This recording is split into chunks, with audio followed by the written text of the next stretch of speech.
வணக்கம் Rudra astro TV நேர்களே, நான் உங்கள் அன்பான சயின்டிபிக் வேதிக் அஸ்ட்ராலஜர் அஸ்ட்ரோ அரஞ்சி பேசுகிறேன். நல்லது நினைப்போம், நல்லதே நடக்கும். தொடர்ந்து நம்மளுடைய சேனல்ல வரக்கூடிய வீடியோஸ்லாம் பார்த்துட்டு இருப்பீங்க. அறிவியல் சார்ந்த ஜோதிட கருத்துக்கள் எதையுமே நம்ம மிகைப்படுத்தாமல், பரிகாரங்கள் அது மாதிரி விஷயத்துக்குள்ள போகாமல் உள்ளது உள்ளவாறு அறிவியல் எப்படி ஜோதிட சாஸ்திரத்துல வேலை செய்யுது, நம்மளுடைய போன ஜென்மத்தில் செய்த பாவ புண்ணியங்கள் எப்படி இந்த ஜென்மத்துல வாழ்க்கை சம்பவங்களாக உருவெடுக்கிறது, அது சாதகமான சம்பவங்களாக சாதகமற்ற சம்பவங்களாக உருவெடுப்பதற்கு உங்களுடைய ஜாதகம் எப்படி துணை புரிகிறது, கர்ப்பபலன் எப்படி வேலை செய்யுது, இது எல்லாமே நீங்க ஒன் பை ஒன் பார்க்க போறீங்க. ஸோ அந்த அடிப்படையில் இப்போ மீனராசிக்கு நம்ம என்ன பார்க்க போறோம்னா, 2025 ஜூலை மாதம் எத்தகைய ஒரு மாதமாக இருக்க போகிறது, கோச்சார அமைப்பில் ஆண்டு கிரகங்கள் எப்படி இருக்க போகுது, மாத கிரகங்கள் கோச்சாரத்தில் எப்படி இருக்க போகுது, ரெண்டோட அமைப்புகள் எப்படி வித்தியாசமா இருக்க போகுது, இது மூலமாக என்ன தாக்கத்தை கொடுக்க போகுது. ஆல்ரெடி மீனராசிக்காரங்கள ஜென்மசனியில பாதிக்கப்பட்டிருக்கிறாங்க. அவங்களுக்கு இந்த மாதமாகிய ஜூலை 2025 எப்படி இருக்க போகுதுன்னு நம்ம துல்லியமா பார்க்க போறோம். அதுக்கு முன்னாடி நம்மளோட சேனல் ஃபர்ஸ்ட் டைம் வரவங்க மறக்காம சப்ஸ்கிரைப் பண்ணுங்க, ஃப்ரெண்ட்ஸ் அண்ட் ரிலேட்டிவ்ஸ்க்கு ஷேர் பண்ணுங்க. இப்போ பார்த்தீங்கன்னா மீன ராசிக்காரர்களுக்கு சனி ராசிலேயே இருக்கிறதுனால ஜென்மசனியை கொடுத்து வாழ்க்கை கொஞ்சம் ஸ்ட்ரெஸ்ஸாகவும், கொஞ்சம் ஹார்ட் ஒர்க் அதிகமாக பண்ணக்கூடிய, மெனக்கெடுதல், ஒரு இணை பிரியாத ஒரு பயம், முதல்ல இருந்த மாதிரி நார்மல் செல்ஃபாக இல்லாமல் கொஞ்சம் இக்கட்டான ஒரு சூழ்நிலைகள், அதிகமான வேலை செய்வது, மாணவர்களாக இருந்தாலும் சரி, இளம் வயதினராக இருந்தாலும் சரி, முதியோர்களாக இருந்தாலும் சரி, நடுத்தர வயதினாக இருந்தாலும் அவங்கவுங்களுடைய வாழ்க்கையோட ஸ்டேஜுக்கு சம்மந்தப்பட்ட சில முடிவுகள் இல்லை கொஞ்சம் இக்கட்டான முடிவுகள், அவங்க ஒரு பக்கம் யோசிச்சாங்கன்னா ஒரு பக்கம் வண்டி ஓட்டினாங்கன்னா இன்னொரு பக்கம் வண்டி திரும்புதுங்கிற மாதிரி சில வாழ்க்கையில சில இடக்க முடக்கான சில விஷயங்கள், போட்ட பிளான் மிஸ் ஆகுறது, ஒரு இணை போன பாஸ்ட் லைஃப்ல நம்ம செய்ததெல்லாம் சில பிரச்சனை வருமா அப்படின்னு ஒரு பயம், போன வருடங்களை செய்த தவறுகளுக்கு இப்போ நம்ம தண்டனை அனுபவிக்கிறது, அதனால கஷ்டப்படுறது, அது மாதிரி மனம் இறுக்கத்தை கொடுக்கக்கூடிய ஒரு அமைப்பு போயிட்டு இருக்குதுங்கிறது நமக்கு தெரியும்.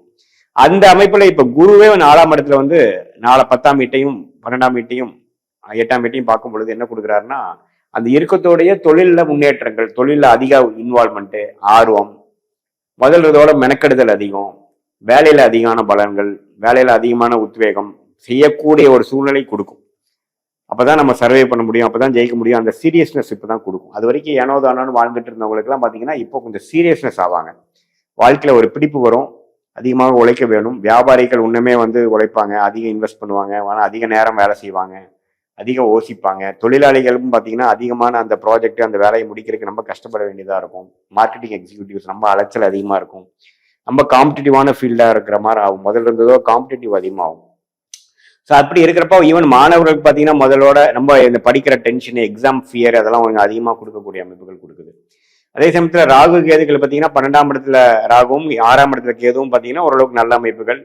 ஸோ அந்த விஷயத்துல உடல் உபாதைகள் எல்லாம் கொஞ்சம் பிரச்சனை இல்லாமல் ஓரளவுக்கு வாழக்கூடிய அமைப்புகள், கொஞ்சம் வெளி மாநிலம் வெளிநாடு போகக்கூடிய அமைப்புகள், அதெல்லாம் மெனக்கெட்டுறது, இம்போர்ட் எக்ஸ்போர்ட் பண்றவங்களுக்குலாம் ஒரு நல்ல வாய்ப்பு, அதெல்லாமே கொடுக்கக்கூடிய அமைப்பு. புதுசா நம்ம இது வரைக்கும் போகாத ஏரியால போய் புதுசா சில நபர்களை பார்த்து அது மூலமாக எதிர்நீச்சல்கள் போட்டு ஜெயிச்சு சில விஷயங்கள் எக்ஸ்பெரிமெண்டேஷனாக பண்ணி அப்புறம்தான் வெற்றி பெறக்கூடிய ஒரு அருமையான ஒரு அமைப்பு வரக்கூடிய அமைப்புக்கு ஜூலை மாதம் ஒரு ஸ்டார்டிங்கான ஒரு மாதமாக இருக்கு.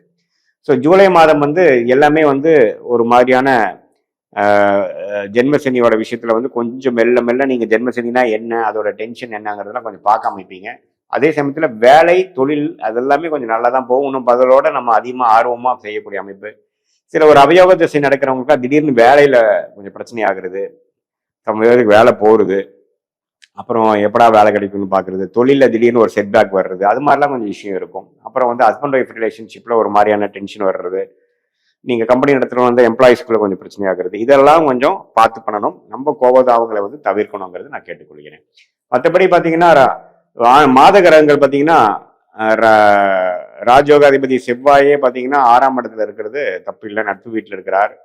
சில எதிரிகளை கொஞ்சம் சில வரலாம், அதனால கொஞ்சம் பேச்சில் பண்றதுல எல்லாம் கொஞ்சம் கேர்ஃபுல்லா இருக்கணும். வெளிநாடு தொடர்புகள்ல கொஞ்சம் புதுசா நீங்க ஏதோ ஒன்று பண்றீங்க, ஒரு ஏற்றுமதி இறக்குமதி பண்றீங்கன்னா யார் என்னன்னு செக் பண்ணி தான் நீங்க சேஃபா தான் பண்ணணும். யாரையும் இந்த டைம்ல நம்பிடக்கூடாது. அவள் எடுத்தமா கவுத்தமான்னு போயிடக்கூடாது. உங்கள் மைண்டில் என்ன இருக்குங்கிறது ஓப்பனாக சொல்லக்கூடாது. கொஞ்சம் கேர்ஃபுல்லாக எல்லாத்தையும் செய்யக்கூடிய அமைப்புகள் தேவைப்படுகிறது. சுக்கிரன் 3ஆம் இடத்துல இருந்து அதுக்கப்புறம் 4ஆம் இடத்துக்கு போகிறதும் தப்பு இல்லை. தொழில் வேலை விஷயத்துல நல்ல விஷயங்கள் உண்டு. திருமண விஷயங்கள்ல நல்லா கைகூடக்கூடிய விஷயங்கள் உண்டு. இருந்தாலும் இந்த நேரத்தில் வரக்கூடிய வரன்கள்லாம் கொஞ்சம் கேர்ஃபுல்லாக பார்க்கணும். எடுத்துமா கவுத்துமான்ட்டு நம்ம ஒரு முடிவு எடுக்கக்கூடாது. நல்லா பழகி பார்த்து தான் செய்யணும். ஏன்னா ஜென்மசனி வரும்பொழுது எப்பவுமே பார்த்தீங்கன்னா ஒரு பாவகர்மாவை நம்ம கரைக்கிறோம்னு தெரிஞ்சுக்கணும். நம்ம கொஞ்சம் எடுக்கக்கூடிய முடிவுகளை தவறாவதற்கு வாய்ப்பு அதிகம்ங்கிறது நீங்கள் தெரிஞ்சுக்கணும். மைண்டு நார்மலாக கிளாரிட்டியோட இல்லை, கொஞ்சம் ஸ்ட்ரெஸ்ஸோட இருக்குதுங்கிறது தெரிஞ்சுக்கணும். அதனால கொஞ்சம் எல்லாமே யோசிச்சு ஆலோசனை பெற்று அப்புறம் தான் நீங்கள் செய்யணும். மற்றபடி இம்பார்ட்டன்ட் விஷயங்களை கொஞ்சம் தள்ளி போடுறது தப்பு இல்லை. ஏன்னா எல்லாமே எடுத்துமா கவுத்துமான்னு பண்ணக்கூடிய நேரங்கள் இல்லை இப்போ. தொழில் விஷயங்கள் அப்படி முன்னேறுவதற்கும் கடனை கொஞ்சம் குறைக்கிறதுக்கும் அது மாதிரி முயற்சிகள் நீங்கள் செஞ்சுக்கலாம். மற்றபடி பார்த்தீங்கன்னா சூரியனே பார்த்தீங்கன்னா 4ஆம் இடத்துலேருந்து குருவோட சேர்ந்துருக்கிறதுல பார்த்தீங்கன்னா சில அரசு விஷயத்தில் சில நீங்கள் கொஞ்சம் எதிர்பார்க்குறீங்க, ஒரு லோன் சில எதிர்பார்க்குறீங்க, அதெல்லாம் கொஞ்சம் டக்குன்னு கிடைக்கும். அது மூலமாக சில பிரச்சனைகள் நீங்கள் சால்வ் பண்ணிக்கலாம். சில கேஷ் ஃப்ளோ ப்ராப்ளத்தை சால்வ் பண்ணிக்கலாம். சில விஷயங்கள் அதாவது பணம் பற்றாக்குறை அது மாதிரி விஷயங்கள் சால்வ் பண்ணிக்கலாம். பட் அது வந்து நம்ம சம்பாதிச்ச பணமாக எடுத்துக்க முடியாது. அது வந்து இப்போதைக்கு ஒரு தற்காலிக சொல்யூஷன் கொடுக்கக்கூடிய அமைப்பு கண்டிப்பாக உண்டு. ஸோ பொதுவாக பார்க்கும் பொழுது இந்த கிரக அமைப்புகள்லாம் வந்து மீனராசிக்காரர்களுக்கு வந்து அடுத்த போகக்கூடிய அந்த 1.5 வருஷம் 2 வருஷம் ஜென்மசனிக்கு ஒரு விஷயமும் கொஞ்சம் அப்படியே கொஞ்சம் லேட்டாக போகிறது, கொஞ்சம் ஹார்டாக போகிறது, கொஞ்சம் டஃப்பாக போகிறது, ஸ்ட்ரெஸ்ஸாக போகிறது உணரக்கூடிய ஒரு அமைப்பு. இன்னுமே முதலோட இன்னும் கொஞ்சம் நல்லா ஒர்க் பண்ணணும், இன்னும் ஹார்ட் ஒர்க் பண்ணணுங்கிற உத்வேகத்தை கொடுக்கக்கூடிய அமைப்பு. பலன் வந்து கொஞ்சம் நீங்கள் எதிர்பார்க்குற பலன் கொஞ்சம் ஸ்லோவாக தான் வரும். இருந்தாலும் நீங்கள் டென்ஷன் ஆகாமல் ஃப்ரஸ்ட்ரேட் ஆகாமல் உறவுகளை பாதுகாத்து கொண்டு உங்களுடைய மனநிலையை வந்து நம்ம நெகட்டிவாக கொண்டு போகாமல் பாசிட்டிவாக வச்சுக்கணும். அதே சமயத்தில் உடல் நல கோளாறுகளும் அப்பப்போ தர தூக்குற அமைப்புகள் உண்டு. அதையும் கொஞ்சம் கேர்ஃபுல்லாக நம்ம பார்த்து அந்த லைஃப் ஸ்டைல் சேஞ்சஸ்லாம் நீங்கள் கொண்டு வந்து அது மாதிரிலாம் பண்ணிட்டீங்கன்னா இந்த ஜென்மசனி தாக்குதலேருந்து இந்த இந்த ஆரம்ப கட்ட ஒரு ஜென்மசனி காலத்துலேருந்து நீங்கள் ஸ்லோவாக அப்படியே மைண்டை வந்து தன்மைப்படுத்தி பெரிய பாதிப்பு இல்லாமல் நீங்கள் வந்து வந்துடலாங்கிறது என்னோட ஆலோசனை.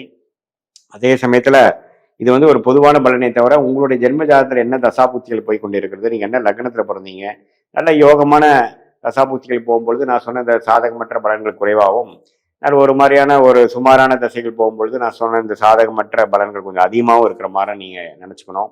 உங்களுடைய தசநாதன் எப்படி, தசா புக்திகள் எப்படி, புக்திநாதன் எப்படி, இந்த கோச்சாரத்தில் எப்படி போகிறார், இதெல்லாம் நம்ம ஒருங்கிணைத்து பார்க்கும் பொழுது வாழ்க்கைக்கு வந்து எப்படி ஒரு ட்ரெயின் ஒரு ரயில் வந்து 2 தண்டவாளம் தேவையோ அதே மாதிரி கோச்சாரமும் இந்த உங்கள் ஜென்ம ஜாதக தசாபுக்தியும் ஒருங்கிணைத்து பார்க்கும்பொழுது உங்கள் வாழ்க்கைங்கிற ட்ரெயின் எப்படி போக போகுது, அடுத்த வரக்கூடிய ஷார்ட் டேர்ம் ஃபியூச்சர் லாங் டேர்ம்லாம் எப்படி இருக்க போகுது, எந்த மாதிரி முடிவுகள் எப்போ எடுக்கலாம், எந்த நேரத்தில் எது நடக்கும், எந்த மாதிரி டைரக்ஷனில் வாழ்க்கை சேஞ்ச் ஆக போகுது, எந்த நேரத்தில் நம்ம அடைக்க வாசிக்கணும், எந்த நேரத்தில் கொஞ்சம் வேகமாக போக ட்ரை பண்ணுங்கிறதெல்லாம் துல்லியமாக சயின்டிஃபிக் வேதிக் அஸ்ட்ராலஜி முறையில் நீங்கள் பார்த்து வாழ்க்கையில் நீங்கள் வெற்றி அடைய முடியும் அப்படிங்கிறத நான் வந்து சொல்லிக்க விரும்புகிறேன்.